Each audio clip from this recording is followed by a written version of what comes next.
Simply stated, there is no such thing as transgender. This is John Macarthur. Needless to say, he has some backwards, destructive views about society. I hadn't heard of him until he got involved in lawsuits with the local government over temporarily switching to online meetings when COVID first struck. But as I dug deeper, I found more and more interesting little fun facts about the dude. So I figured we'd do a deep dive into who he is, what he believes, and how influential he's become over the years. Let's get into it.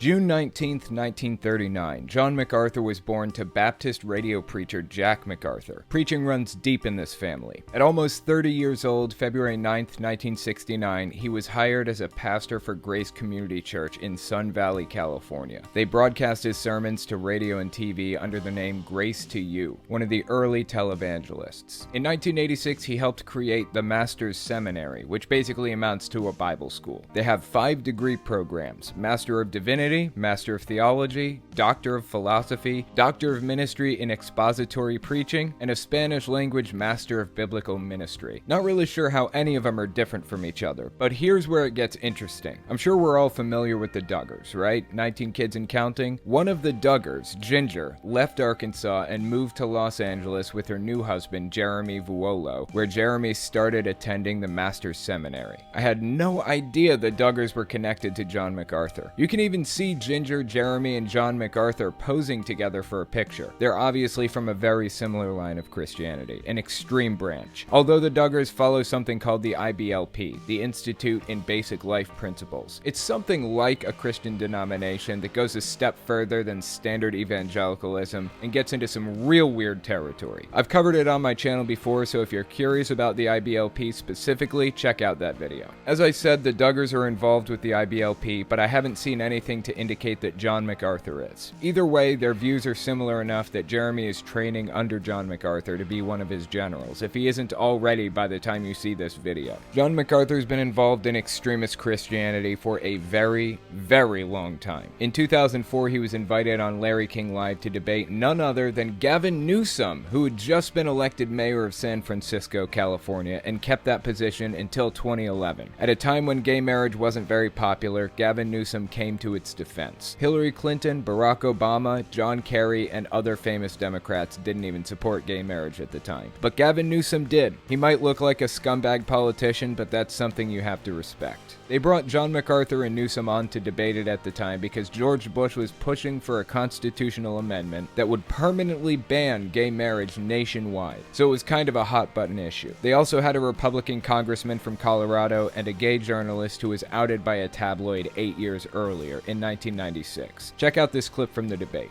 John Macarthur, what is the irreparable harm of gays being married? Well, I think there are a number of things that we need to talk about. One is it would destroy the family.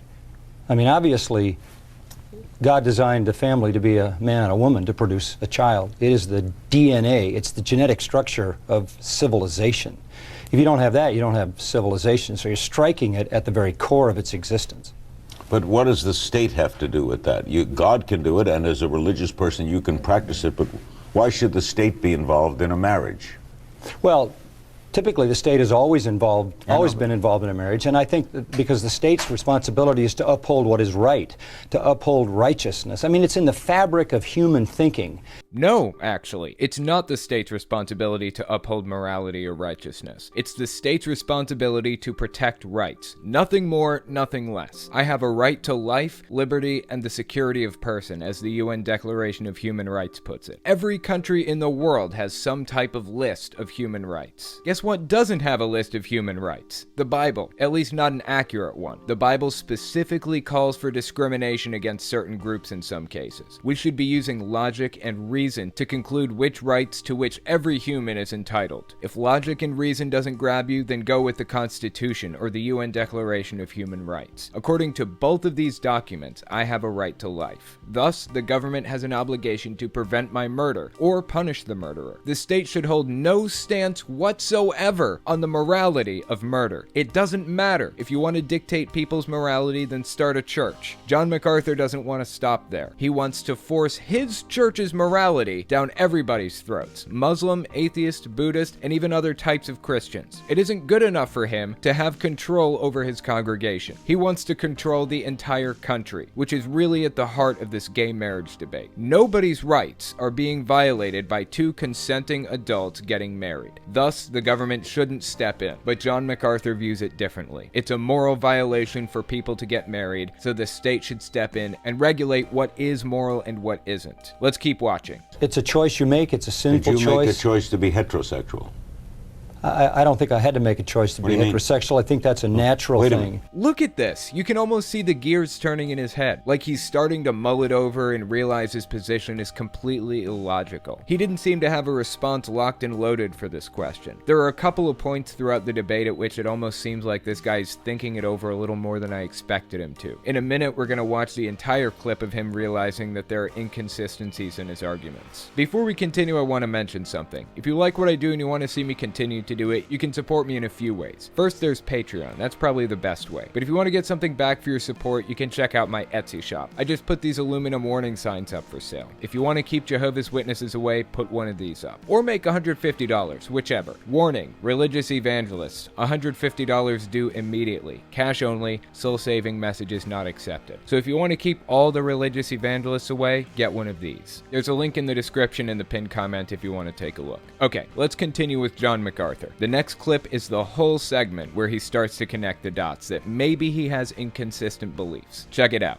I don't think I had to make a choice to be heterosexual. I think that's a natural thing. Wait a minute. In other words, one is a choice and one is not. Yeah. So he was unlucky and you're lucky. Because you're not talking about, because it's natural to be heterosexual. That's what do you mean by natural? Well, I mean, that's the way God made us. That's but normal. But if he doesn't feel that way, what is he then? He's not a sinner. It wasn't his decision. Yeah, I think it was his decision. I would love, absolutely love for the pastor to point out for me when in my life I made that decision, because I have to tell you, it caused a lot of pain in my family. It caused a lot of pain to me. It's a very, very tough thing that I had to go through. This guy on the left is the journalist I mentioned earlier who was outed by a tabloid in 1996. They got a picture of him kissing a man and plastered it all over the front page. Then they sent it out to every supermarket from here to Texas. Pretty sad, actually. I think this is another example of where John MacArthur hears something that kind of makes him think his position over a little more. He is absolutely not ready to back off the position. And in fact, 17 years after this interview in 2021, he was still saying things like gay people won't make it into the kingdom of God. We'll cover some of those clips in a little bit. So ultimately, I don't think Larry King forcing him to think his position through a little more did any good at all, but it's still interesting to watch the wheels turn. And maybe it helped other people mull it over who were watching the debate in the first place. At this point, they continued on to another subject in the interview and took a commercial break. Larry King brought up another question, and right in the middle of answering something mostly unrelated, John MacArthur turns to the journalist and he says this. I don't think at some point you said, okay, I'm going to be a homosexual. I got two alternatives, I'm going to go be a homosexual. But I do think whatever sin patterns show up in our lives, and they may be different for us, we can choose to continue down those paths of sin, whether it's adultery or whatever it is, or we can say, look, this is sin, and I need to deal with this in my heart. If this is the way I'm being led, it's not right, it doesn't honor God, it's not according to His Word, it's not going to ultimately bring blessing on my life. I make the choice at that point. I can't make a choice to be a sinner, okay? I am. We all are. But once you start down the path of sin, if you recognize that it is that, then you look to the Lord for the remedy to that. So he was presented with some pushback to his beliefs. You didn't make the choice to be straight. Why do you think it's possible for somebody else to make the choice to be gay? He didn't really have a good response to it. Middle. Commercial break happens. He had a minute to think it over, and now his answer is, okay, it wasn't your choice. I get that. But it is your choice to be in a relationship with a man, whether you want that or not. So he's backed off his previous position and taken a new one. I don't care if it was your choice or not. I care about the fact that you're still sinning. As I said, sadly, this debate didn't change anything. John MacArthur went on to be just as harmful to society as he's ever been. In fact, maybe more harmful as the years went on. Case in point, Let me take you back to February 2020. One day we were going to the store and hanging out with friends, and the next day we were locked in our homes in an effort to protect the most vulnerable among us. By late August 2020, the pandemic was raging. Hundreds of thousands of families are suffering terribly at the hands of this new illness that seemingly just appeared out of nowhere. I remember August. By that time, I'd been inside for so long that I was starting to freak out a little bit. Myself and my girlfriend at the time, now wife, were trying to find some safe way to get out of the house. So we were going to the local park and walking around the lake. We basically didn't leave the house outside of that and grocery shopping when we absolutely needed to. The death toll was up to around 160,000 at this point. What was Pastor John MacArthur of Grace Community Church up to? Of the 160,000 people that have died, 9,210 actually died from COVID. There is no pandemic.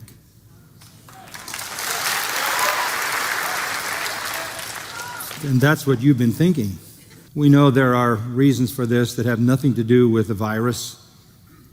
There's another virus loose in the world, and it's the virus of deception. And the one who is behind the virus of deception is the arch deceiver, Satan himself. And it's not a surprise to me that in the midst of all this deception, the great effort that is going on is to shut down churches that preach the gospel. The level of deception going on today matches up with the book of Revelation. We all knew full well that there was a pandemic at this point. We'd gone through the great toilet paper crisis of 2020 over the fact that there was a raging pandemic, but it was all about him. He had this conspiracy in his head that it was a ruse to shut down churches. It wasn't just the US dealing with this, it's the entire world. While I'm staying inside doing everything I can to prevent the spread of illness, this guy is standing up there at his lectern convincing his megachurch audience that they don't have to worry about it. Just go out and do whatever you want. Who cares? It's fake. It's all a plot by the deep state to hurt the poor, persecuted religious people. Eventually, the local government did something about it. There was a temporary lockdown in his area, and lots of churches switched to Zoom meetings. But not John MacArthur. He refused to comply with lockdowns or even basic precautions like wearing masks or social distancing. Why? Because Satan. That's why. They had this bizarre conspiracy in their heads that the government was trying to shut down churches. I'm not completely convinced it wasn't all for show, to make their people feel persecuted. A common control tactic among cults. Make people feel like they're the underdog, like they're fighting for a cause. It creates loyalty, brotherhood, and enthusiasm. Enthusiasm is a measurable metric that's accounted for in elections, too. Technically speaking, there are more Democrat voters in the US than there are Republican voters. So why is it that Republicans keep winning elections? Because of the enthusiasm factor. Republicans would crawl over broken glass to vote for their guy. They believe that their lives depend on it. Televangelists have a tendency to scare them into compliance by using control techniques like the persecution complex, black and white good versus evil thinking, and information control. In the 2016 election, Donald Trump simply had a higher enthusiasm rate than Hillary Clinton. She was despised by some people. And Donald Trump had a cult following behind him before he even won. They would follow him to the ends of the earth. People like John MacArthur, Tony Spell, and Alex Jones saw the pandemic, saw the fact that everybody was going into lockdown, and used that opportunity to inspire enthusiasm by making people feel persecuted for their beliefs. In reality, we were trying to stop the spread of a worldwide pandemic. They didn't seem to care. Check this next clip out. This is after the local government ordered John MacArthur's church to take precautions. We're having church. It's actually hard to figure out exactly what the city is trying to do with us and to us, but we know they don't want us to do exactly what we're doing right now. And we're not meeting because we want to be rebellious. We're meeting because our Lord has commanded us to come together and worship Him. There's the persecution complex at play. We aren't sure what the government's trying to do to us, but we know they don't want us to do exactly what we're doing. Really? You aren't sure what the government's trying to do? Did you ever consider the possibility that they're trying to prevent the spread of a fucking pandemic? Not just for your sake, but for the good of the friends and family members with whom your church members interact. I have to imagine he knows exactly why the lockdown rules were in effect, and he just wanted to abuse the enthusiasm metric. When they think somebody is being persecuted for their beliefs, they'll email donate, donate, donate. Let's keep watching. There was a court order that granted this church and this church alone the right to meet indoors, and the powers of the city were not happy about that. They were going to be asking us to do two things, social distance and wear masks. We agreed, look, we'll comply for a few weeks. They asked that for 3 weeks. We're not wanting to be defiant. We will do what is reasonable. That was not enough for the city, so they went to the appellate court at the last minute on Saturday late and had that order removed. They're not willing to work with us. They just want to shut us down. I remember covering this when it first happened. The city said, fine, if you're gonna hold church anyways, at least wear masks inside, take temperatures at the door, and space the chairs out 6 feet. Obviously, based on what you're listening to here, they said, fuck it, we aren't doing any of it. We're meeting in person, inside, without masks, and we're gonna be hugging and kissing the whole time. We're in the middle of a worldwide pandemic, and you are doing everything you can to make it worse. Why would you do that? My ass is at home for 7 months at this point in time, not going anywhere except work and home, and he's getting his mega church together to do everything they can to spread an illness. Needless to say, he's been a destructive drain on society since day one. Now that he isn't being asked to hold church service online anymore, as if he would anyways, he's decided to focus in on other societally destructive things. Check this clip out. This is from late December 2021. It's pretty new. Simply stated, there is no such thing as transgender. You're either XX or XY. That's it. God made man male and female. That is determined genetically. That is physiology. That is science. That is reality. Science disagrees with you. Basically, everything he said there was incorrect. What he's talking about, XX or XY, is biological sex. And that isn't as strict as he seems to be making out either. There are lots of people with chromosome combinations that don't match up to that. Now, I get it. That's outside the norm. But being transgender deals with your gender identity. He's referring to your biological sex. Regarding what he said at the end there, that is science. That is reality. That's science? Since when does he care about science? He has a long history of rejecting science he doesn't like. For the record, science is against him on this subject anyways. This notion that you are something other than your biology is a cultural construct intended as an assault on God. Their intent is to assault God by coming out as trans. Life ruined, abandoned by friends and family, bullied at school, and the whole reason you're doing it isn't because you have a different gender identity, but it's because you want to hurt God. That totally matches up with reality. Let's keep watching. The only way you can address it honestly is to say, God made you.